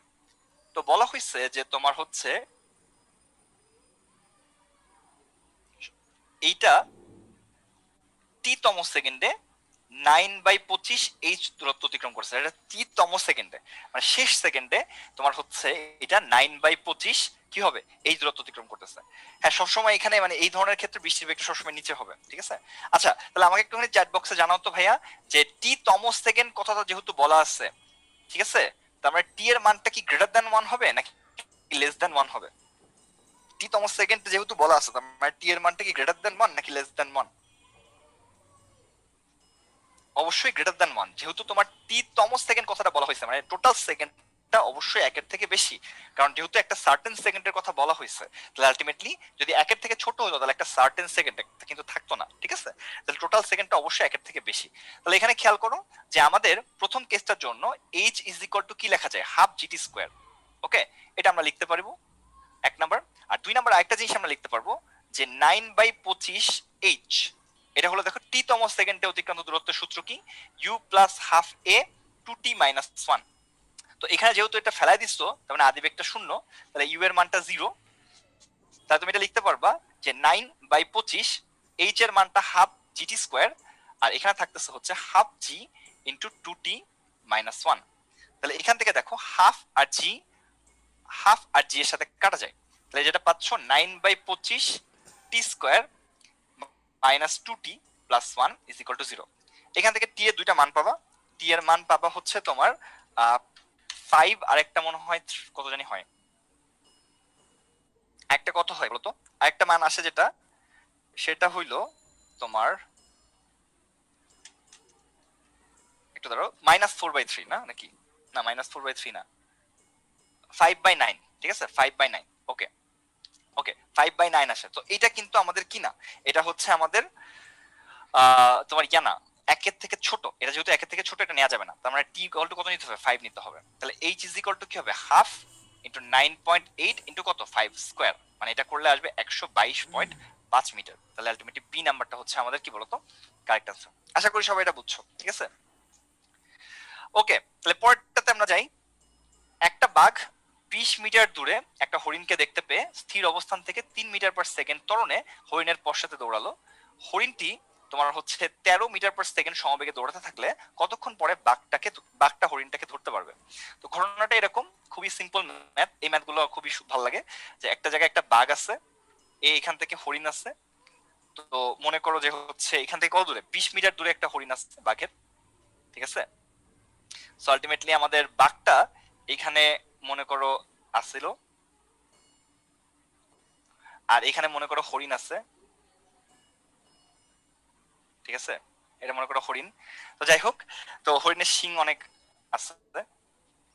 ওকে, এখন মনে করো যে এই বাঘটা এখানে কি হয়েছে, যে এখান থেকে একটা ত্বরণে মনে কত 3 মিটার পার সেকেন্ড স্কোয়ার এত ত্বরণে যাত্রা শুরু করছে। আর হরিণটা তোমার কি হয়েছে, যে এইখান থেকে স্থির অবস্থান থেকে তোমার হচ্ছে 13 মিটার পার সেকেন্ড সমবেগে দৌড়াতেছে, এরকম একটা সিচুয়েশন। তো এরকম একটা জায়গায় গিয়ে টি সময় পরে গিয়ে আমরা মনে করতেছি যে বাঘ হরিণকে ধরে ফেলছে, বাঘ হরিণকে ধরে ফেলছে, ঠিক আছে। সেই টি সময়ে এটা মনে করো আমাদের কতটুকু দূরত্ব, মনে করো এক্স দূরত্ব অতিক্রম করছে, ঠিক আছে, এক্স দূরত্ব অতিক্রম করছে। তাহলে হরিণ দূরত্ব অতিক্রম করছে হচ্ছে এক্স, কিন্তু বাঘ অতিক্রম করছে হচ্ছে 20 প্লাস এক্স। তাহলে হরিণের কথা যদি একটু চিন্তা করো, হরিণ কিন্তু সমবেগে ছিল। হরিণ কি ছিল, সমবেগে ছিল, ঠিক আছে। হরিণ যদি সমবেগে থাকে তাহলে এক্স ইজ ইকুয়াল টু হবে হচ্ছে 13t, ঠিক আছে। X is equal two 13t, মানে এস ইজ ইকুয়াল টু ভিটি, সমবেগের সূত্র। আর বাঘের ক্ষেত্রে যদি তুমি চিন্তা করো, বাঘ কিন্তু সমতরণে ছিল, ঠিক আছে। বাঘ সমতরণে ছিল এবং স্থির অবস্থান থেকে ছিল, ঠিক আছে। তাহলে এইখানে বাঘের জন্য আমরা লিখতে পারবো অতিক্রান্ত দূরত্ব হচ্ছে 20 প্লাস এক্স, এবং সমতরণের জন্য এস এর মান হচ্ছে হাফ এ টি স্কোয়ার। তাহলে এখান থেকে তুমি কি করবা, এই যে 13t এক্স এর মানটা এখানে বসায় দিবা, 20 plus 13t is equal two 3/2 T square. এখান থেকে টি এর মানটা বের হয়ে যাবে। টি এর মানটা কত আসবে বলতো, টি এর মানটা আসবে 10 কমা হচ্ছে -4/3 সেকেন্ড। তো অবভিয়াসলি সময়ের মান ঋণাত্মক হতে পারবে না, তাহলে আলটিমেটলি সময় কত হবে, সময় হবে 10 সেকেন্ড। আশা করি ক্লিয়ার সবার কাছে। খুবই সিম্পল অঙ্ক এগুলো, কিন্তু বাচ্চাদের ম্যাথ। ওকে, তো পরেরটাতে আমরা যাচ্ছি। 19 মিটার পার সেকেন্ড বেগে, এখানে এটা এই সাইডে হবে, একটা পাথর একটা খাড়া উপরের দিকে নিক্ষেপ করলে এটা কত সময় পর ভূমিতে পড়বে। তার মানে পর্যায়কাল চাইছে, 2u/g। এর তো বাচ্চাদের ম্যাথ না করাইলেও হয়তো। 2 ইন্টু 19.6 বাই কত 9.8 হবে কত, এটা কাটাকাটি করলে 2 সেকেন্ড হবে। তাহলে আলটিমেটলি 4 সেকেন্ড হয়ে যাবে। কতক্ষণ পরে ভূমিতে পড়বে, 4 সেকেন্ড পরে ভূমিতে পড়বে, ঠিক আছে। যে একটা এত বেগে যদি নিক্ষেপ করো তাহলে কখন ভূমিতে পড়বে, বিচরণকাল পরে। ওকে, পরেরটাতে আমরা যাচ্ছি। দেখো, একটা টাওয়ারের 90 মিটার দূর হতে, আচ্ছা এই ম্যাথটা করার আগে একটু বলি, এই ম্যাথটা একটু বড় সড়ো ম্যাথ। সো এটা এমসিকিউর ম্যাথ হইলো, তোমাকে এটা এফিশিয়েন্টলি করতে হবে। দেখো, একটা টাওয়ারের 90 মিটার দূর থেকে, এখানে এটা মনে একটা টাওয়ার আছে, এটা কিন্তু মানে মাঝখানের পয়েন্ট না, একটা টাওয়ার আছে। এই টাওয়ারের থেকে 90 মিটার দূরে, 90 মিটার দূর থেকে একটা বস্তুকে নিক্ষেপ করা হয়েছে, ঠিক আছে, ইউ আদি বেগে, মনে করো আলফা 30 ডিগ্রি কোণে। এবং এটা টাওয়ারের উচ্চতা হচ্ছে 15 মিটার, টাওয়ারের শীর্ষে গিয়ে আঘাত করছে। এটা কিন্তু মিড পয়েন্ট না, বলে রেখো, ঠিক আছে। এটা তার মানে এক্স এর মান হচ্ছে 90, ওয়াই এর মান হচ্ছে 15, ঠিক আছে। তাহলে এইখানে তোমার এক্স এর মান হচ্ছে 90, ওয়াই এর মান হচ্ছে 15, আর আলফার মান হচ্ছে 30 ডিগ্রি। তাহলে আমাদের ইউ এর মান জিজ্ঞেস করছে কত। তো ঘটনাটা হচ্ছে এইটা থেকে বের করার ডিরেক্ট ফর্মুলা হচ্ছে এইটা, y is equal to x tan alpha minus g x square by two u square cos square alpha. দেখো সব জানা আছে, শুধু ইউ জানা নেই। কিন্তু এইটা দিয়ে তুমি যদি করতে যাও তোমার মোটামুটি টাইম লাগবে, ঠিক আছে, মোটামুটি টাইম লাগবে। তো তারপরে তোমরা করতে পারো এটা দিয়ে। অনেকে আছে যে একটু ভালো ক্যালকুলেটর যারা চালাও তারা এখানে মান বসাই দিলে ডিরেক্টলি ইউ চলে আসবে, ঠিক আছে, এখানে মান বসালে হবে। আর যাদের হচ্ছে একটু আছে, তোমরা একটু চিন্তা করতে পারো যে ভাইয়া আমরা হচ্ছে এইভাবে করতে পারি, y is equal to x tan alpha into 1 - x by r। যদি তাই হয় তাহলে তুমি এটা বলতে পারবা যে ভাইয়া y by x tan alpha, y by x tan alpha is equal to 1 - x by r। তাহলে এইখান থেকে এক্স বাই আর এর মানটা এরকম হয়ে যাবে যে 1 - y by x tan alpha. Okay, তাহলে আলটিমেটলি আর এর মানটা এরকম হয়ে যাবে, আর এর মানটা হবে X divided by 1 - y by x tan alpha. Okay, এরকম একটা রেজাল্ট আসবে। এইখানে মানগুলো তুমি একটু বসাই দিলে আর এর মান পাবা। এটার মানটা এরকম হয়ে যাবে যে U square sine 2 alpha divided by G. তাহলে এখান থেকে দেখো কি হবে যে ইউ স্কোয়ার এর মানটা এরকম হয়ে যাবে তোমার হচ্ছে G X divided by sine 2 alpha into 1 - y by x tan alpha. আমার কাছে মনে হয় না কেউ সূত্রটা মনে রাখার চেষ্টা করা দরকার আছে, এখান থেকে ডিরেক্টলি ইউ এর মানটা বের করে ফেলবা, ঠিক আছে। একটু কয়েক লাইন করতে হবে তোমাকে। মানগুলো যদি তুমি এখন বসাও, আমি আর মান বসাচ্ছি না, যে সবগুলো মান এখানে তোমার জানা আছে, আমি ক্যালকুলেটরে একটু বসাচ্ছি। জি হচ্ছে তোমার 9.8, এক্স হচ্ছে তোমার 90, ডিভাইডেড বাই হচ্ছে সাইন 2 আলফা মানে সাইন 60 ডিগ্রি, মানে হচ্ছে √3/2, আর হচ্ছে তোমার ইনটু 1 - y এর মানটা হচ্ছে 15 ডিভাইডেড বাই এক্স এর মানটা হচ্ছে 90, আর ট্যান আলফা হচ্ছে তোমার ট্যান 30, ঠিক আছে। এটা বসাই দিলে তোমার ইউ স্কোয়ার এর মানটা পাবা। তাহলে ইউ এর মানটা হচ্ছে √ওভার এই পুরোটা করলে তোমার চলে আসবে 37.8 ডিগ্রি, 37.8 ডিগ্রি না, মিটার পার সেকেন্ড। এ হচ্ছে কারেক্ট অ্যান্সার, ঠিক আছে। তো যাই হোক, তোমরা অনেকে আগের থেকে উত্তরটা বের করে ফেলছো। অঙ্কটা তুমি যদি এই ফর্মুলা দিয়ে করো তাও হবে, তাহলে ক্যালকুলেটরের মাথা নষ্ট হবে আর কি, তোমার কম কষ্ট হবে। আর কেউ যদি হাতে করতে চাও তার জন্য এই প্রসেসটাই হচ্ছে ইজিয়ার, ঠিক আছে। হোপফুলি সবাই ক্লিয়ার। আচ্ছা, তারপরে কি আছে বলতো, লাস্ট চ্যাপ্টার হচ্ছে আমাদের বিস্তার পরিমাপ সম্ভাবনা, ঠিক আছে। তো বিস্তার পরিমাপ সম্ভাবনার প্রথম যে প্রবলেমটা আছে, 2G হবে না ভাইয়া, 2G হবে না, একটু খেয়াল করো। আর এর সূত্রটা এরকম, আর এর সূত্র হচ্ছে u square sine 2 alpha by g. H এর সূত্র হচ্ছে u square sine square alpha by 2G। T এর সূত্র কি, টি এর সূত্র হচ্ছে 2u sine alpha by g. আর সর্বোচ্চ উচ্চতা যেতে সময় হচ্ছে জাস্ট কি u sine alpha by g. Formula উল্টাপাল্টা করো না। আচ্ছা যাই হোক, এরপরে লাস্ট টপিক হচ্ছে আমাদের কি, লাস্ট টপিক হচ্ছে আমাদের বিস্তার পরিমাপ সম্ভাবনা। তো দেখো বলা হয়েছে যে এ আর বি দুইটা স্বাধীন ঘটনা, যেখানে প্রবাবিলিটি অফ এ দেয়া আছে, প্রবাবিলিটি অফ বি দেয়া আছে। তাহলে আমাদের এটার মানটা বের করতে হবে। তো যেহেতু স্বাধীন ঘটনা, প্রবাবিলিটি অফ এ যদি আমাদের 0.4 হয়, তাহলে এর প্রবাবিলিটি অফ এ প্রাইমের মানটা কত হবে বলো তো? 1 - 0.4 মানে কত? 0.6। ওকে, তাহলে আলটিমেটলি মানে 1 - পি এ আর কি। তাহলে আমাদেরকে চাইছে P A prime B, probability of A prime B চাইছে, এ প্রাইম ইন্টারসেকশন বি। তো যেহেতু এটা স্বাধীন ঘটনা, এটা এরকম হয়ে যাবে যে probability of A prime times probability of B. তাহলে এটা হবে কত? 0.6 ইন্টু 0.5, তার মানে 0.3 আসবে হচ্ছে তোমার কারেক্ট অ্যান্সার। সি নাম্বারটা হচ্ছে কারেক্ট অ্যান্সার। ওকে, তো খেয়াল করো কিছুই না, প্রবাবিলিটি অফ এ দেয়া আছে, প্রবাবিলিটি অফ এ প্রাইমটা তুমি বের করে নিবা, তাহলে আসলে 0.6। তাহলে এ প্রাইম ইন্টারসেকশন বি এর মানটা কত হবে? জাস্ট এই দুইটার গুণফল, গুণ করে দিলেই হবে। একটু ওয়েট করো, আমি একটু সেভ করা হয় নাই আগেরবার, সেভটা একটু করি, তারপরে হচ্ছে আমরা ইয়া করতেছি, যেহেতু অনেক বড় ফাইল, পাওয়ার পয়েন্ট অনেক সময় ডিস্টার্ব করে।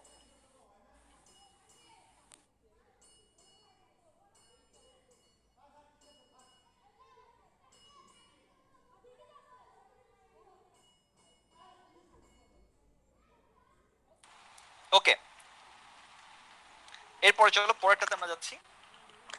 আচ্ছা, 10 থেকে 30 পর্যন্ত যে কোনো একটা ইচ্ছা মতো নিলে সেটা মৌলিক অথবা 5-এর গুণিতক হওয়ার সম্ভাবনা কত? তো 10 থেকে 30 পর্যন্ত 5-এর গুণিতক কয়টা আছে?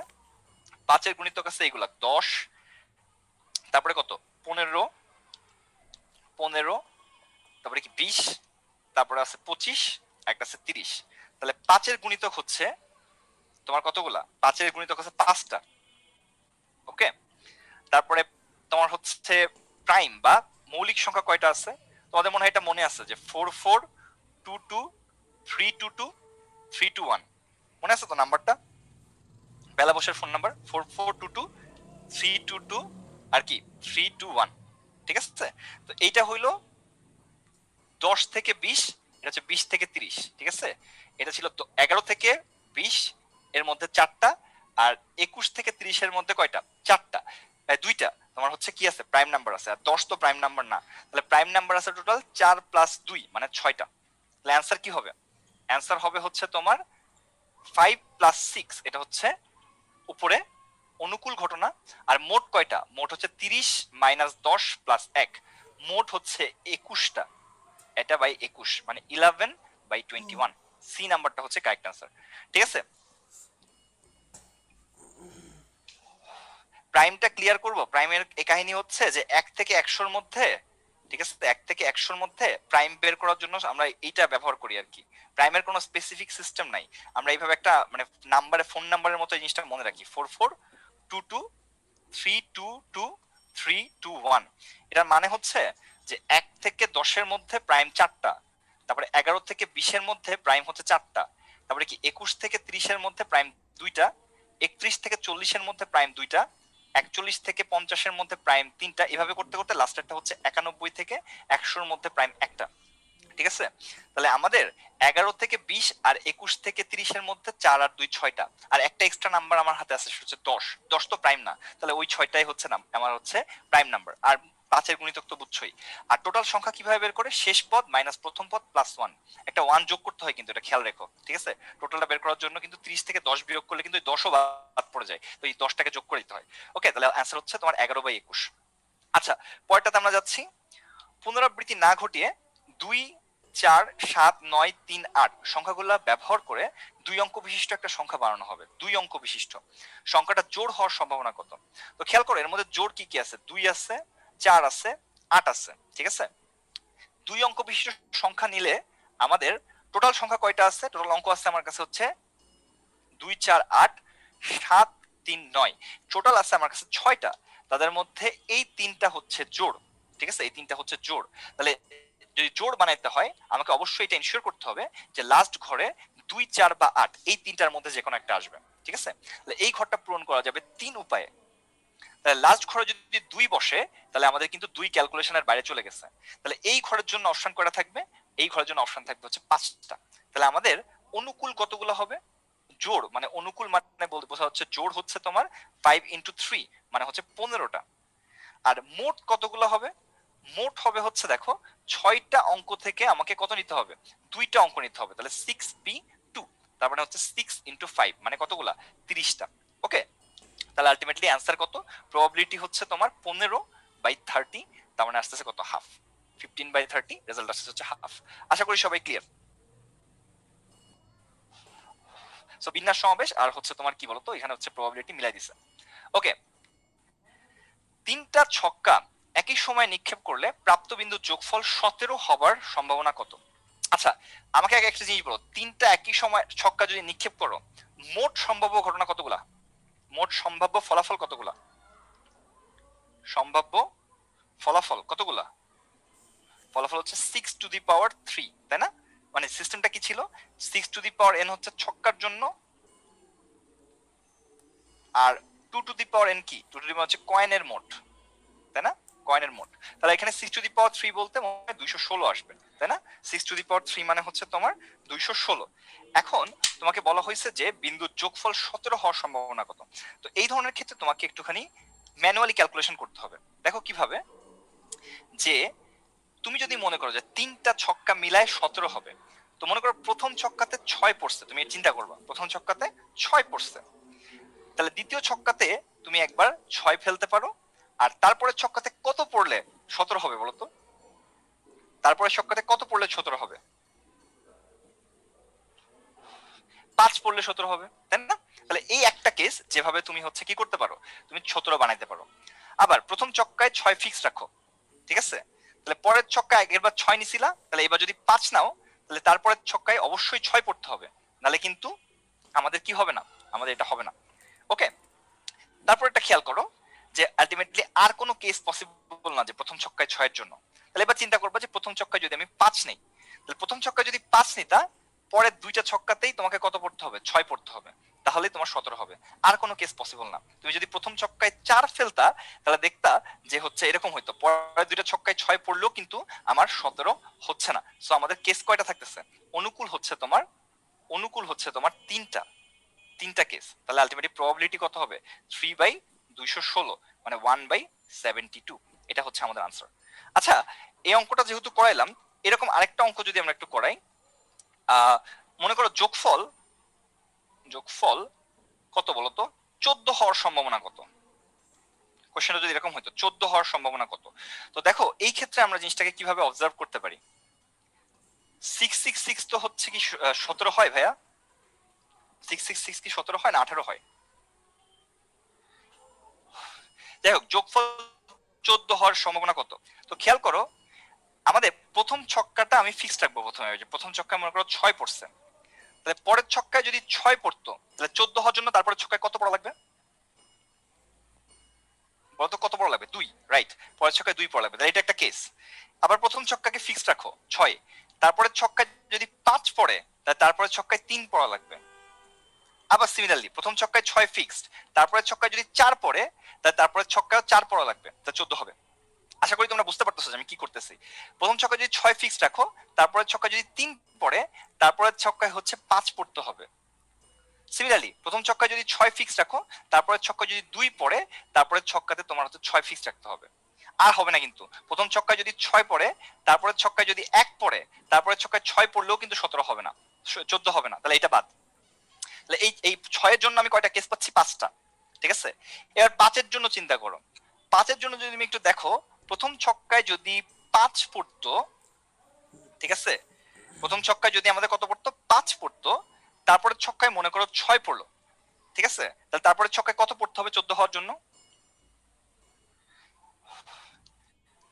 ঠিক আছে, প্রথম ছক্কায় মনে করো 5 পড়লো, তারপরে ছক্কায় মনে করো 6 পড়লো, তাহলে তারপরে ছক্কায় 3 পড়া লাগবে। ওকে, আচ্ছা, তাহলে তোমার হচ্ছে আমাদের কত হইলো? তোমার হচ্ছে 14 হইলো। আবার প্রথম ছক্কায় 5 ফিক্সড রাখো, পরের ছক্কায় যদি 5 পড়তো, তাহলে তারপরের ছক্কায় 4 পড়া লাগবে। আবার প্রথম ছক্কায় 5 ফিক্সড রাখো, তারপরে ছক্কায় যদি 4 পড়তো, তাহলে তারপরের ছক্কায় কত পড়া লাগবে? 5 পড়া লাগবে। তাহলে আমাদের কয়টা কেস হচ্ছে বলতো? আরেকটা কেস হবে, প্রথম ছক্কায় যদি 5 পড়তো, তারপরে ছক্কায় যদি 3 পড়তো, তাহলে তারপরে ছক্কায় কত পড়া লাগবে? 6 পড়া লাগবে। এই যে দেখো, একটা প্রথমটাতে ছিল 6 এর জন্য ছিল 5টা, 5 এর জন্য পাইছো 4টা, ঠিক আছে? এভাবে তুমি যদি পরেরটা আবার অবজার্ভ করো, প্রথম ছক্কায় যদি 4 পড়তো, তাহলে তারপরে ছক্কায় যদি 6 পড়তো, তারপরে ছক্কায় কত পড়া লাগবে? 4 পড়া লাগবে। সিমিলারলি প্রথম ছক্কায় যদি 4 পড়তো, তারপরে ছক্কায় যদি 5 পড়তো, তাহলে তারপরে ছক্কায় তোমার হচ্ছে 9 আর 5 পড়া লাগবে। আবার প্রথম ছক্কায় যদি 4 পড়তো, তারপরে ছক্কায় যদি তোমার হচ্ছে 4 পড়তো, তাহলে তারপরে ছক্কায় তোমার হচ্ছে 8 আর 6 পড়া লাগবে, ঠিক আছে? তাহলে দেখো, 6 এর জন্য কেস পাইছো 5টা, 5 এর জন্য কেস পাইছো 4টা, 4 এর জন্য কেস পাইছো 3টা। আশা করি তোমরা বুঝতে পারতেছো যে কি হচ্ছে এখানে। তারপরে ছক্কা, প্রথম ছক্কায় যদি 3 পড়তো, তারপরে ছক্কায় যদি 6 পড়তো, 6 আর 3 9, তারপরে ছক্কায় 5 পড়া লাগবে। এটা একটা কেস হইতে পারে। প্রথম ছক্কায় যদি 3 পড়তো, তারপরে ছক্কায় যদি 5 পড়তো, তারপরে ছক্কায় আবার 6 পড়া লাগবে। তাহলে এখানে দেখো আর কেস হবে না, আমি দুইটাই আসতেছে। তারপরে ফাইনালি প্রথম ছক্কায় যদি 2 পড়তো, তারপরে ছক্কায় যদি 6 পড়তো, তারপরে ছক্কায় 6 পড়া লাগবে, ঠিক আছে? তাহলে 14 হবে। তাহলে একটা ওই যে ইয়ার মধ্যে তোমার যে প্যাসকেলের ট্রায়াঙ্গেলের উল্টা একটা ফর্ম মতো পাইছো, দেখছো? প্যাসকেলের ট্রায়াঙ্গেলের মতো একটা ফর্ম আসছে, যে তুমি যদি একটা বের করতে পারো, ঠিক আছে? তাহলে একটা দেখো এখানে 5টা, তাহলে তুমি বুঝতেই পারবা যে তারপরটাতে আসছে 4টা, তারপরটাতে আসতেছে 3টা, তারপরটাতে আসতেছে কয়টা? 2টা, তারপরটাতে আসবে কয়টা? একটা। এগুলো সব যোগ করে দিবা, তাহলে আসবে কত? 15। অ্যান্সার হচ্ছে 15 বাই কত? 15/216। এটা হচ্ছে আনসার। আশা করি সবাই বুঝতে পারছো, ঠিক আছে? তাহলে আমরা পরেরটাতে চলে যাচ্ছি।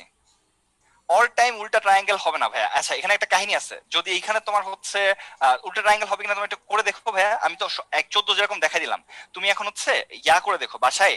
বাসায় তোমরা যোগফল হচ্ছে কত হবে, যোগফল তোমরা 8 দিয়ে করে দেখো, হোমওয়ার্ক এটা, ঠিক আছে? যোগফল তোমার হচ্ছে 8 দিয়ে করে দেখো। যাই হোক, সবগুলো আমি বলে দিলে তো হবে না, তোমরা নিজেরাও প্র্যাকটিস করতে হবে। আচ্ছা এই অঙ্কটা একটু পড়ো ভালো করে, মাথা ঘুলাবো না।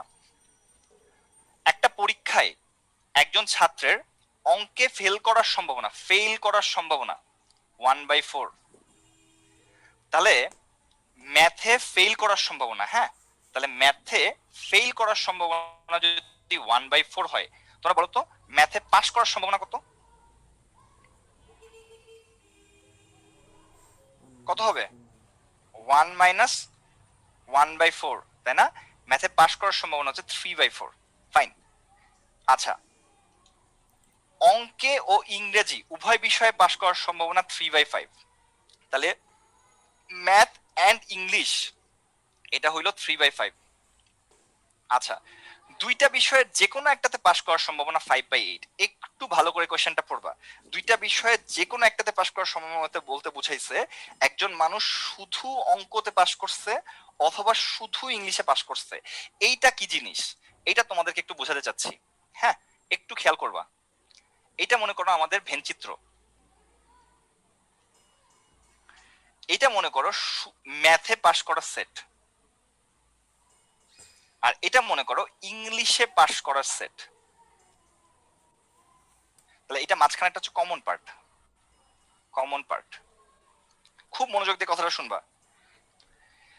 একজন মানুষ যদি শুধু ম্যাথে পাস করে, সেটা বলতে বোঝানো হচ্ছে এই পাশের পার্টটা, যে ম্যাথের থেকে তুমি কি হবে বলতো, ম্যাথের থেকে এই কমন পার্টটা যদি তুমি বাদ দিয়ে দাও, তাহলে সে কি করছে, শুধু ম্যাথে পাস করছে, সে কিন্তু ইংলিশে পাস করে নাই। ঠিক আছে, এই পুরাটার মধ্যে ম্যাথে পাস করছে, তাদের মধ্যে এইটুকু অংশের মধ্যে ম্যাথ ইংলিশ দুইটাতেই পাস করছে। তাহলে এই পাশের পার্টটার মধ্যে কি ম্যাথে পাস করছে, শুধু ইংলিশে পাস করে নাই। এইটা কিভাবে বের করা যায়? এটা এইভাবে বের করা যায় যে তোমার হচ্ছে মানে প্রবাবিলিটি অফ ম্যাথ থেকে যদি আমি কমন পার্টটা বাদ দিয়ে দিই, তাহলে আমি যেটা পাবো সেটা হচ্ছে শুধু ম্যাথে পাস করার সম্ভাবনা। এটা কি তোমরা সবাই বুঝতে পারছো? যে পুরা প্রবাবিলিটি অফ ম্যাথ থেকে যদি আমি কমন পার্টটা বাদ দিয়ে দিই, তাহলে এই পাশের পার্টটা পাওয়া যায় যে শুধু ম্যাথে পাস করার সম্ভাবনা, তাই না? রাইট। এরপরে খেয়াল করো, এরপরে যদি এইভাবে চিন্তা করো যে এই পাশের পার্টটা কি হবে, এই পাশের পার্টটা হচ্ছে শুধু ইংলিশে পাস করার সম্ভাবনা, এটা আমি কিভাবে পাবো? এই পুরাটা ছিল ইংলিশে পাস করার সেট, তার মধ্যে এটা ছিল কমন পার্ট, তাহলে এটা যদি বাদ দিয়ে দাও তাহলে আমি কি পাবো? শুধু ইংলিশে পাস করার সম্ভাবনা পাবো। এটা হচ্ছে প্রবাবিলিটি অফ ইংলিশ থেকে আমরা কি করব, প্রবাবিলিটি অফ কমন পার্টটা বাদ দিয়ে দেবো, এম ইন্টারসেকশন ই বাদ দিয়ে দিব, তাহলে আমি যেটা পাবো শুধু ইংলিশে পাস করার সম্ভাবনা। সো কোশ্চেনে যেটা বলা হয়েছে যে দুইটা যে কোনো একটাতে পাস করছে এরকম হওয়ার সম্ভাবনা হচ্ছে 5/8। তার মানে এইটা এবং এইটার যোগফল হচ্ছে 5/8। ঠিক আছে, এই দুইটার যোগফল হচ্ছে 5/8। এটা কি বুঝতেছো তোমরা, যে শুধু ম্যাথে পাস করার সম্ভাবনা আর শুধু ইংলিশে পাস করার সম্ভাবনা যোগফল হচ্ছে কি 5/8। তাহলে তোমার কাছে চাইছে কি বলতো, তোমাকে চাইছে শুধু ইংলিশে পাস করার সম্ভাবনা কত, তোমার কাছে চাইছে শুধু ইংলিশে পাস, আর এখানে কি এটা হচ্ছে শুধু ম্যাথে পাস। এখানে কিন্তু ইউনিয়ন 5/8 না, খেয়াল করো, হ্যাঁ অথবা নাই কিন্তু। আচ্ছা তো এখানে খেয়াল করো ঘটনাটা এরকম যে শুধু ম্যাথে পাস আর আরেকটা কি বলতো, শুধু ইংলিশে পাস, শুধু ইংলিশে পাশের সম্ভাবনাটা হচ্ছে 5/8। হ্যাঁ, যে শুধু ম্যাথে পাস করছে এবং শুধু ইংলিশে পাস, এই যে কোনো একটা বিষয়ে পাস করছে, এটার সম্ভাবনা হচ্ছে 5/8। এইটা আমাকে বের করতে হবে। ঠিক আছে, তাহলে এখানে বাকিগুলোর মান আমরা জানি। প্রবাবিলিটি অফ ম্যাথ হচ্ছে 1/4, probability of math and English হচ্ছে 3/5, প্রবাবিলিটি অফ শুধু ইংলিশে পাস ইজ ইকুয়াল টু হচ্ছে 5/8। তাহলে এখন তুমি যেটা পাবা সেটা হচ্ছে প্রবাবিলিটি অফ শুধু ইংলিশ এ পাস, এটা হচ্ছে 5/8 প্লাস 3/5 মাইনাস, এটা হবে 3/4। মাইনাস 3/4 করে দেখো কত আসে। 5/8 প্লাস হচ্ছে 3/5 মাইনাস 3/4 করলে আসবে 19/40। 19/40 এটা হচ্ছে আনসার। আশা করি সবাই ক্লিয়ার।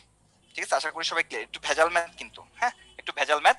এখানে বলছে দুইটা যে কোনো একটা বিষয়ে পাস করার সম্ভাবনা, হ্যাঁ তার মানে শুধু হয় ম্যাথে পাস করছে অথবা শুধু ইংলিশে পাস করছে। তো ম্যাথে পাসের কেসটা কিভাবে হবে, প্রবাবিলিটি অফ ম্যাথ থেকে তোমার কমন পার্টটা বাদ যাবে, এটা শুধু ম্যাথে পাস।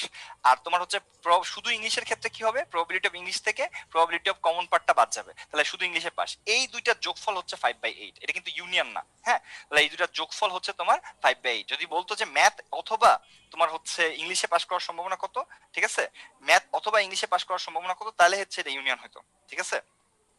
তো অথবা যদি বলতো যে তোমার হচ্ছে কমপক্ষে একটা বিষয় পাস করছে, ঠিক আছে, এটা এটা যদি বলতো তাহলে হচ্ছে এটা ইয়া হইতো, যে তোমার ইউনিয়ন হইতো, কিন্তু তা বলে নাই, ঠিক আছে।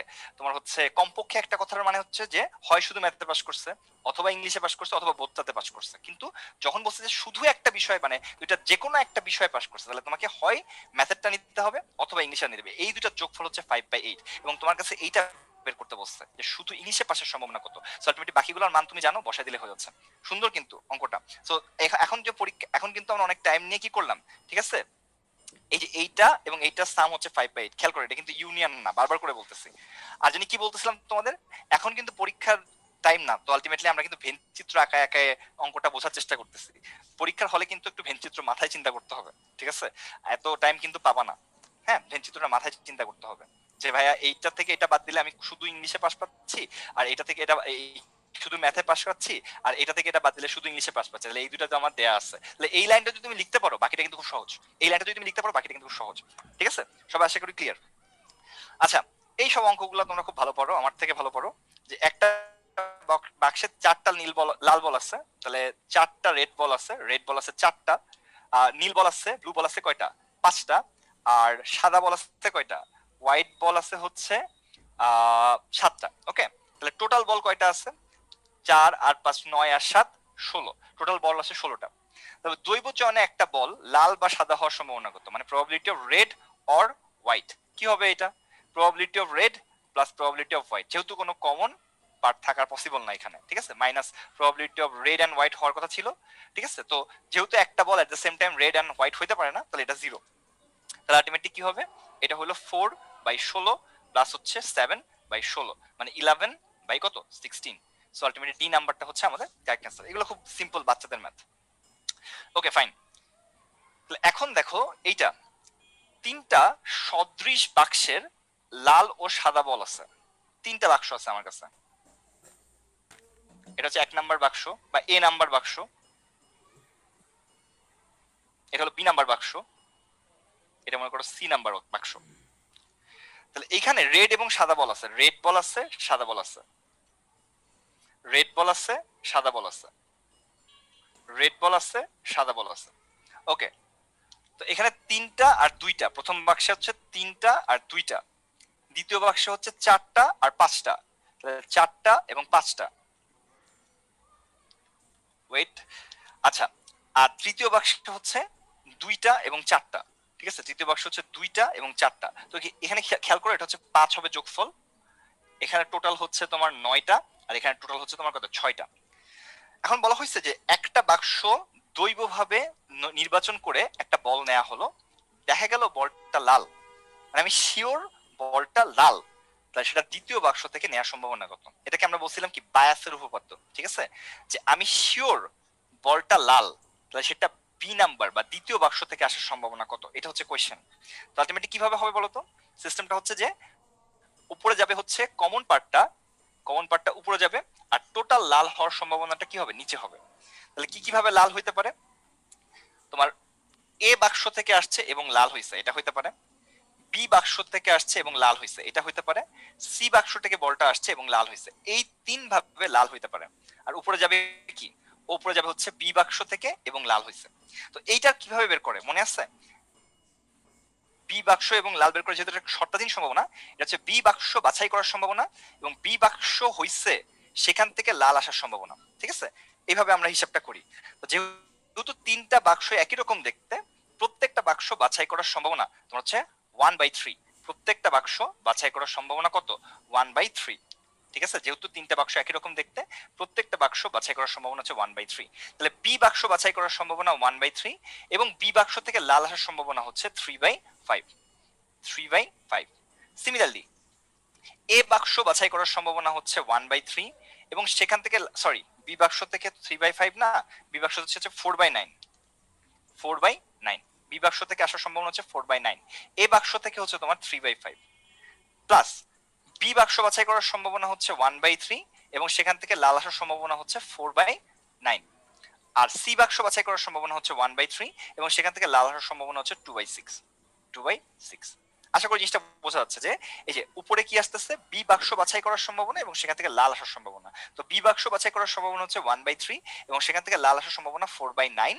সিমিলারলি এ বাক্স বাছাই করার সম্ভাবনা হচ্ছে 1/3, তার থেকে লাল আসার সম্ভাবনা 3/5। বি এরটা এখানে লিখে দিলাম, সি এরটা বাছাই করার সম্ভাবনা 1/3, সেখান থেকে লাল আসার সম্ভাবনা 2/6। তুমি যদি হিসাব করো আই থিংক তোমাদের রেজাল্ট কত আসবে? তোমরা অনেকে মনে হয় রেজাল্টটা আমাকে লিখে দিচ্ছ। রেজাল্টটা আসবে হচ্ছে তোমার 10/31। ঠিক আছে, 10/31। ওকে, হরটা কিভাবে ভাই? এই যে বললাম যে দেখো আমি জানি হচ্ছে বলটা লাল, সেটার বি বাক্স থেকে আসার সম্ভাবনা কত। আমি জানি বলটা লাল, এটা বি নাম্বার বাক্স থেকে আসার সম্ভাবনা কত। এটা শর্তসাপেক্ষ সম্ভাবনা সূত্র কি, যে এটা হইলো তোমার হচ্ছে কমন পার্টটা উপরে যায় আর টোটাল লাল হওয়ার সম্ভাবনাটা নিচে আসে। তো কমন পার্ট মানে কি, বি বাক্স থেকে লাল আসার সম্ভাবনাটা উপরে যাচ্ছে আর টোটাল লাল আসার সম্ভাবনাটা নিচে আসতেছে। তো এখন টোটাল লাল কত ভাবে হতে পারে? তুমি যদি এ বাক্সটা বাছাই করো সেখান থেকে লাল বল আসতে পারে, এটা একটা কেস। তুমি যদি বি বাক্সটা বাছাই করো সেখান থেকে লাল আসতে পারে, সেটা একটা কেস।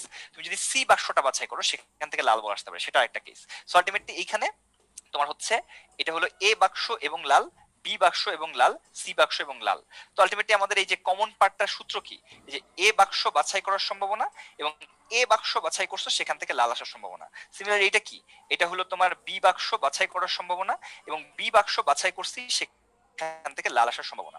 আর এটা কি, এটা হচ্ছে তোমার সি বাক্স বাছাই করার সম্ভাবনা, সি বাক্স বাছাই করছি সেখান থেকে লাল আসার সম্ভাবনা। সো আলটিমেটলি তোমার প্রত্যেকটা বাক্স তোমার হচ্ছে কি বলতো আমাদের কি বলে বাছাই করার সম্ভাবনা 1/3 করে। তাহলে আলটিমেটলি বি বাক্স বাছাই করার সম্ভাবনা 1/3 এবং সেখান থেকে লাল আসার সম্ভাবনা 4/9। সিমিলারলি এর জন্য হচ্ছে 1/3 আর সেখান থেকে লাল আসার সম্ভাবনা 3/5। বি এর জন্য তাই, সি এর জন্য তাই, এভাবে কিন্তু হয়ে যাচ্ছে ব্যাপারটা। ঠিক আছে, 10/31।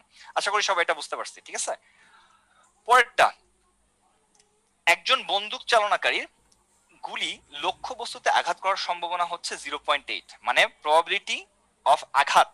ঠিক আছে, আঘাতের ইংলিশ কি দিব, স্ট্রাইক। ঠিক আছে, স্ট্রাইক করার সম্ভাবনা হচ্ছে 0.8। আচ্ছা, তাহলে স্ট্রাইক না করার সম্ভাবনা কত হবে? স্ট্রাইক না করার সম্ভাবনা কত হবে? 1 মাইনাস 0.8, তার মানে কত? 0.2। ওকে, 0.2। তাহলে এখন কোয়েশ্চেনটা করছে যে যদি পরপর 3বার গুলি চালায় তবে পর্যায়ক্রমে সফলতা এবং ব্যর্থতা বা ব্যর্থতা ও সফলতার সম্ভাবনা কত। তোমরা 3বার গুলি মারতেছো, এরকম হইতে পারে যে তোমার প্রথমবার সফল, পরের বার ব্যর্থ, পরের বার সফল, এই যে পর্যায়ক্রমে সফল এবং ব্যর্থ। আরেকটা কেস হইতে পারে যে না, প্রথমবার ব্যর্থ, পরের বার সফল, তারপরের বার ব্যর্থ। এই দুইটা কেস কিন্তু আমাদের হইতে পারে। সো এই দুইটা কেসের মধ্যে দেখো তাহলে আমাদের এরকম লেখা যাবে যে প্রথমবার 3বার, যেহেতু প্রথমবার সফল হওয়ার সম্ভাবনা 0.8, তারপরের বার ব্যর্থ হওয়ার সম্ভাবনা 0.2, তারপরের বার সফল হওয়ার সম্ভাবনা 0.8। সিমিলারলি পরেরটা, প্রথমবার সফল হওয়ার সম্ভাবনা 0. ব্যর্থ হওয়ার সম্ভাবনা 0.2, তারপরটা হচ্ছে 0.8 ইন্টু 0.2। তো এটা হিসাব নিকাশ করলে মনে হয় 0.16 আসে, তোমাদের একজন অলরেডি বলে দিছে। তাহলে 0.16 আসবে আমাদের রাইট আনসার। ঠিক আছে, খুবই সিম্পল, যে সফল ব্যর্থ সফল, তাহলে 0.8 0.2 0.8, ব্যর্থ সফল ব্যর্থ 0.2 0.8 0.2 করলে রেজাল্ট আসবে 0.6। ঠিক আছে, পরপর সাকসেস চাই নাই, আমাকে বলছে পর্যায়ক্রমে সফল এবং ব্যর্থ হওয়ার সম্ভাবনা, মানে 3বার নিক্ষেপ করবা, তোমার হচ্ছে মানে পর্যায়ক্রমে আসবে, একবার সফল আসলে পরের বার ব্যর্থ আসবে, তারপরের বার কি সফল আসবে, এরকম অল্টারনেটের কথাটা জিজ্ঞেস করছে তোমার কাছে। ওকে, কোশ্চেনে যা বলবো ভেবে করতে হবে। ওকে, তাহলে পরেরটাতে আমরা যাচ্ছি। দেখো, ভর্তি পরীক্ষা, এটা মনে হয় লাস্ট প্রবলেম নাকি আমাদের, হ্যাঁ, ভর্তি পরীক্ষায় 10 জন ছাত্রের মধ্যে 7 জন চান্স পাওয়ার সম্ভাবনা কত?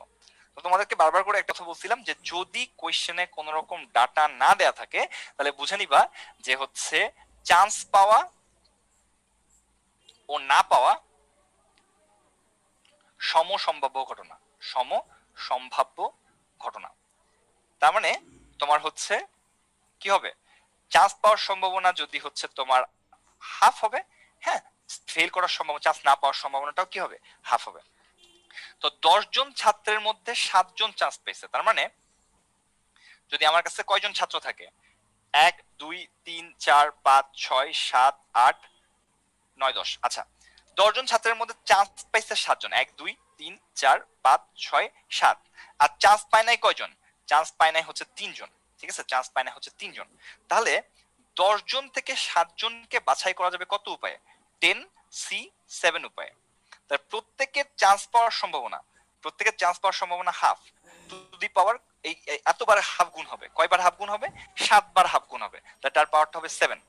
আর প্রত্যেকের চান্স না পাওয়ার সম্ভাবনা সেটাও হাফ, এবং এটাকে কয়বার চান্স পায় নাই, 3 জন চান্স পায় নাই, এটা হবে আমাদের আনসার। ওকে, 10c7 লেখা আর 10c10 - 7 লেখা একই কথা, এটা হইলো হাফ টু দি পাওয়ার 10, তাহলে আলটিমেটলি 10c3 2 টু দি পাওয়ার -10, এটা হচ্ছে আমাদের রাইট আনসার। ঠিক আছে, সবাই আশা করি ক্লিয়ার। ক্লিয়ার হলে একটু জানাই দেন আমাকে।